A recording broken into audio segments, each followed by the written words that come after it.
Good afternoon and welcome to the European Parliament. Today is World Refugee Day and we're here today to talk about promoting peace, fighting youth radicalisation and fostering a welcoming Europe. I have three brilliant guests with me who are going to engage in a discussion around this topic.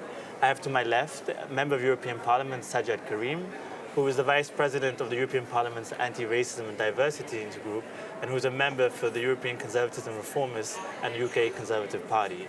To my right, I have Figen Murray. She's the mother of Martin Hyatt, who passed away tragically in the Manchester terrorist attack.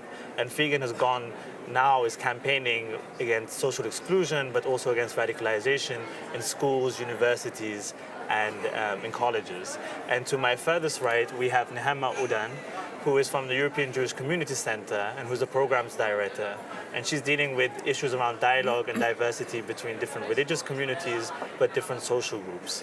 And all three panelists will briefly touch upon their work during the course of this debate. If I can start with you, Figen. So I think many people are familiar with the Manchester terrorist attack and the tragedy and the loss that a lot of parents and families suffered. How did you turn such a negative and such a heartbreaking incident into now doing what you're doing today in terms of, trying to combat radicalization, trying to promote inclusivity? How do you have that strength to go along with that narrative, but also why is it important for you that we take up this issue at national level and at European level? Lots of questions. Okay, well, first of all, I could have chosen to go down the route of depression and sleeping tablets, antidepressants, medication. I could have chosen that, but fortunately, I have therapy training and I have been a therapist for 20 years, and that helped me actually put this somehow, just approach the whole thing in a different way. And I think right from the first month really after he died, obviously we were sort of in a zombie-like state for quite some time, but when I gradually came out of that, I realized that actually I can't just be quiet and I can't let these people win. So I decided the antidote is love and inclusion and tolerance and all the stuff that we seem to have lost in society. And how would you say we can do that? How can we take this love, this tolerance? Right. How can we do it? How can we make it practical?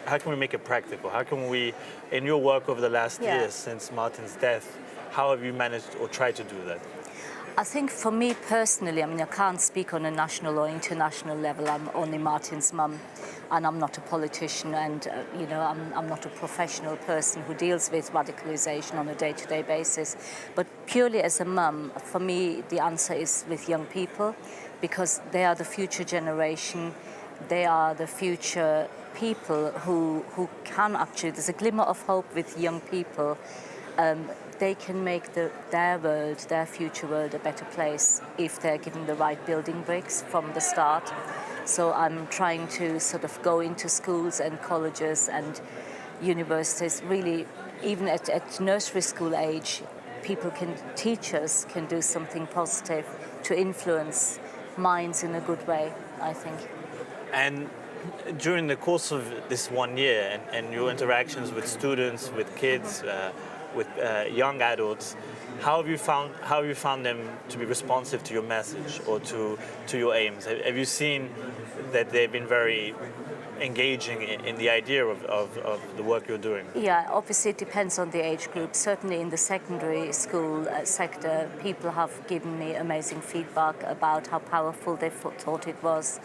That I shared things with them that I hadn't considered, and that I sort of when I talk to school children, I invite them to look at their own community, i.e. school community, and I invite them to look at, in small groups, at how can you make your school community a slightly better place, and they go and have little discussions and come up with good ideas. Okay.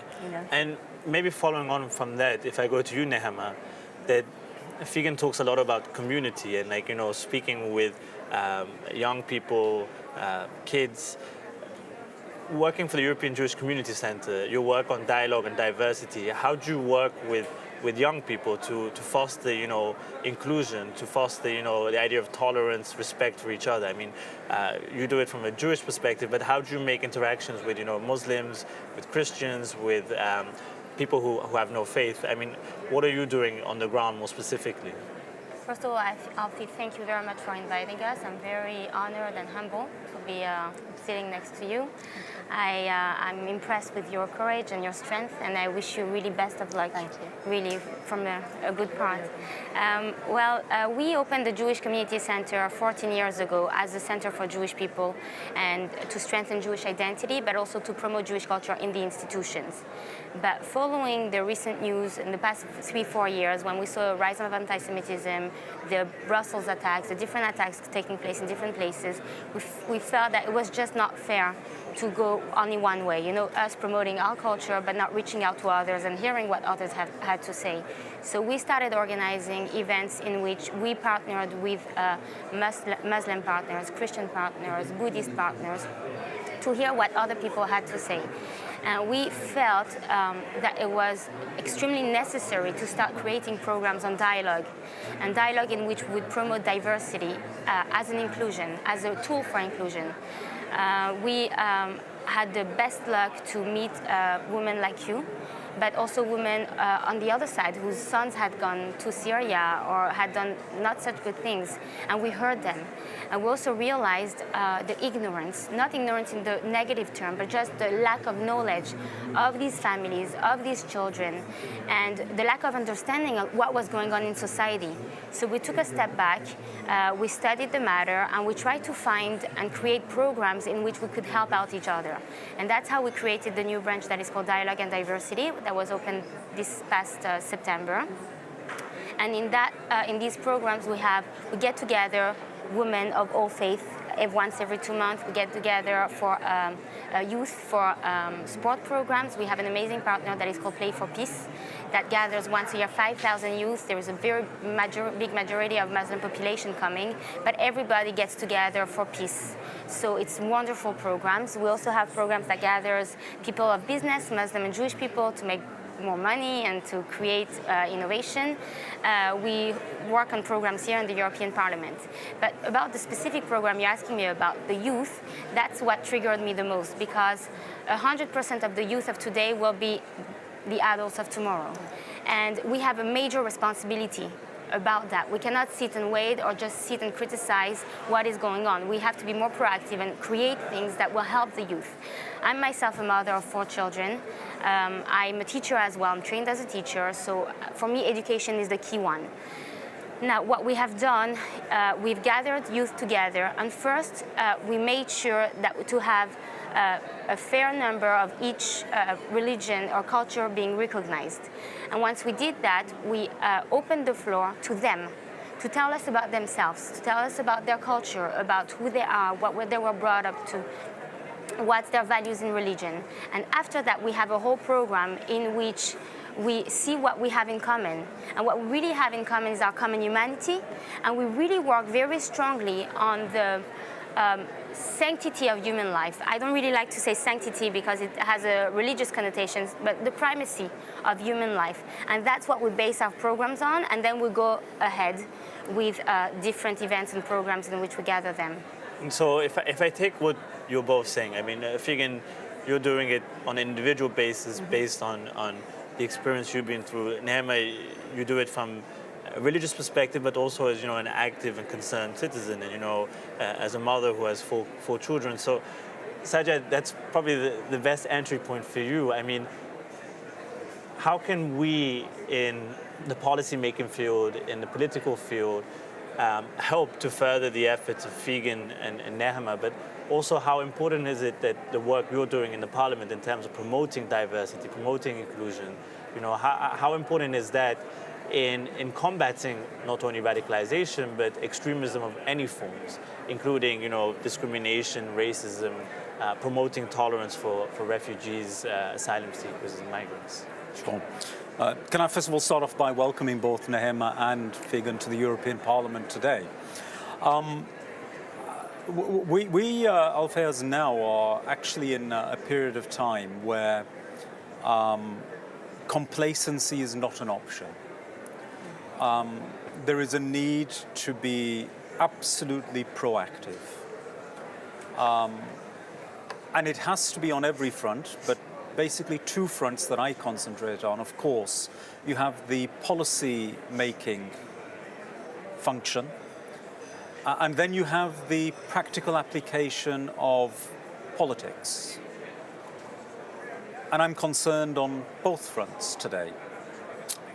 Here in the European Parliament, we are seeing right across the European Union the development of political movements, political parties, political actors who are coming from the extremes with extremist positions and policies, and they are gaining credence and the support of significant numbers of people, right the way up to a national level now in most of our member states.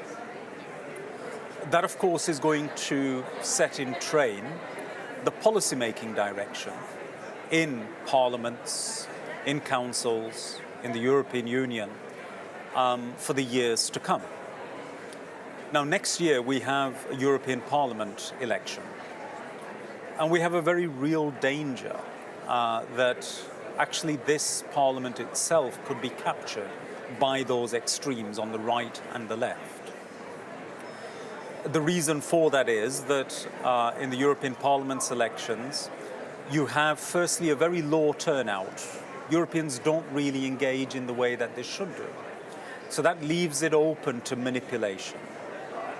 And then secondly, those who do partake, the vast majority of people that partake, do so on a reactionary basis or a protest vote basis, not on an informed policy direction basis.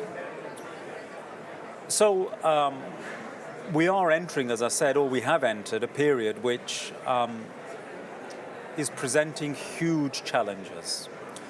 And Nehama quite rightly mentioned the issue of the rise of anti-Semitism in the past few years. Now in Europe, anti-Semitism really is the canary in the cage. This is the first point that we must always watch out for.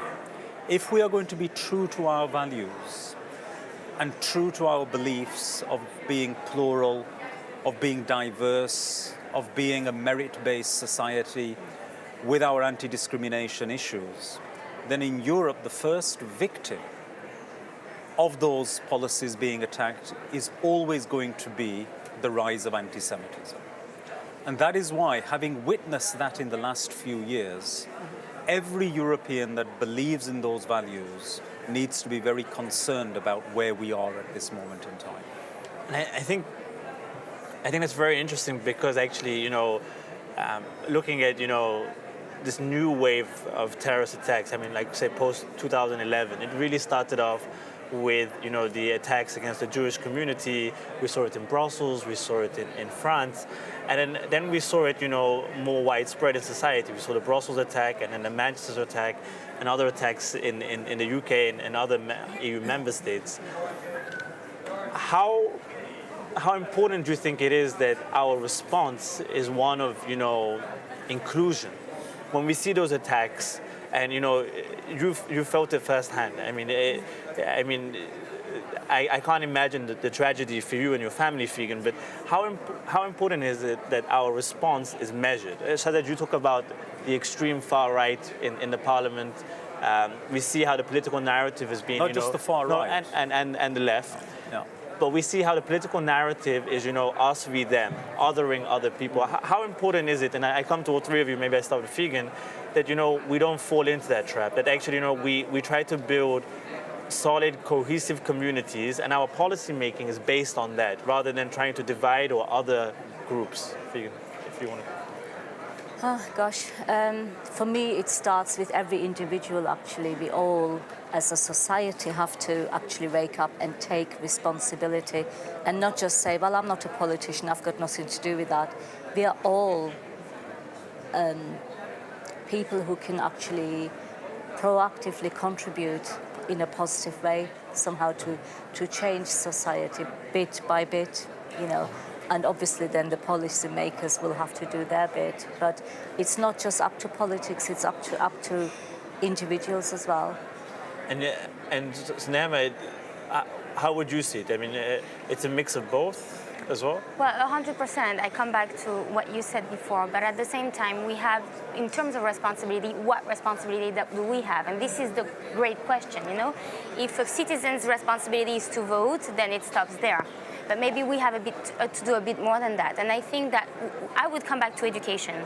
For me, education is the key to everything. So if you are well informed and you have the knowledge of it, then you can make better choices. And those extreme fractions, right, left, middle, whoever, use that. They use the lack of knowledge and education to polarize the society and to create blocks of extremism. I think it would be very interesting to understand what does it mean to be a radical.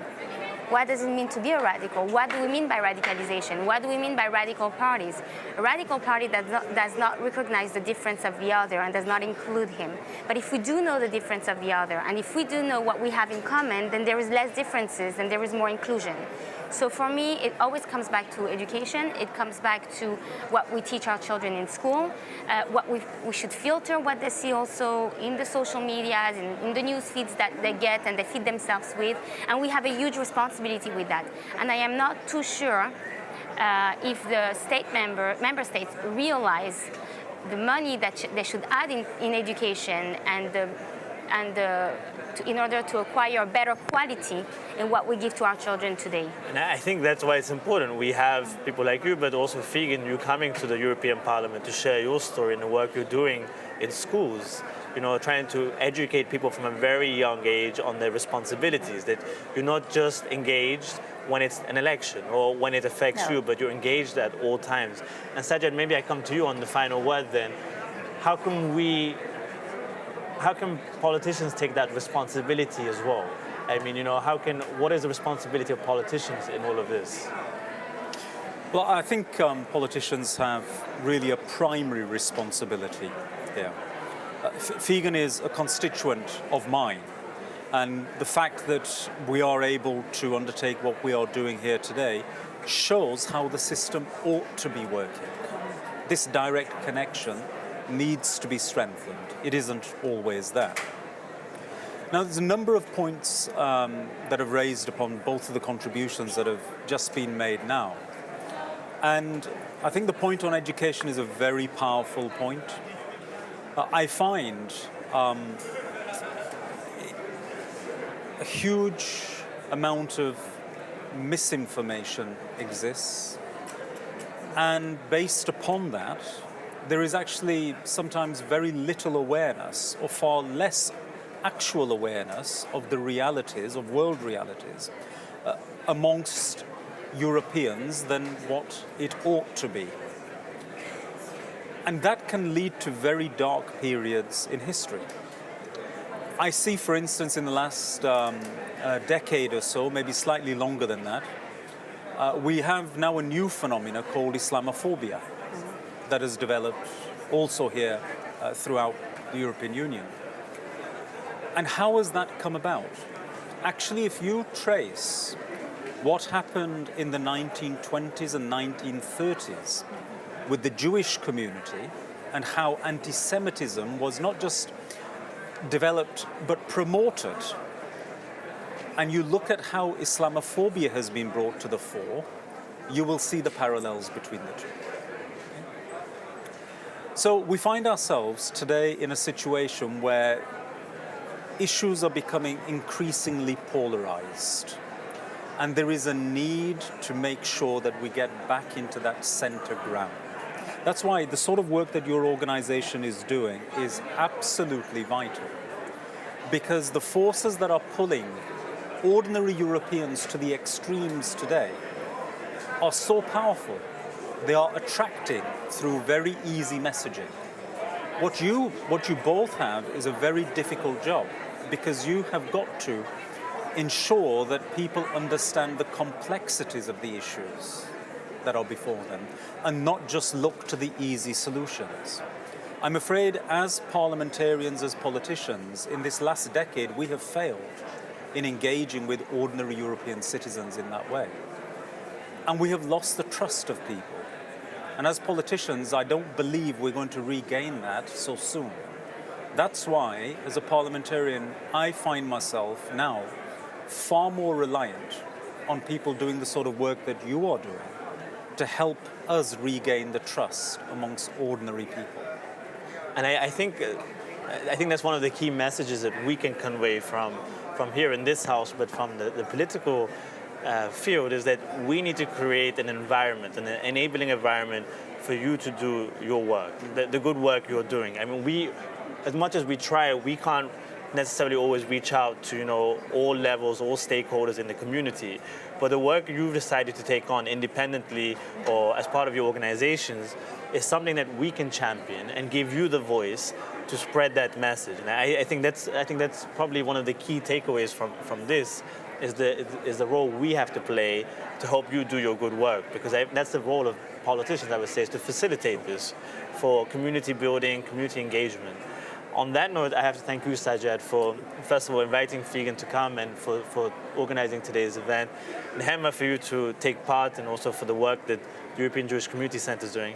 And Figen, to you, I mean, I really, and I say this, and I really mean this, that to go from such a tragedy and such a loss, and the fact that you've now decided to invest your time in the youth, in the kids, the next generation, and give life in one sense to them after losing your own son. I think it's both inspirational, but also it's a very strong message that even sometimes when I work here, I sometimes look out the window and lose a bit of hope. But when I hear your message and the work you're trying to do, it's really something special, and we're really happy that you're here to join us today. And I wish you all the best of luck with your work. Thank you very much. Thank you. Thank you.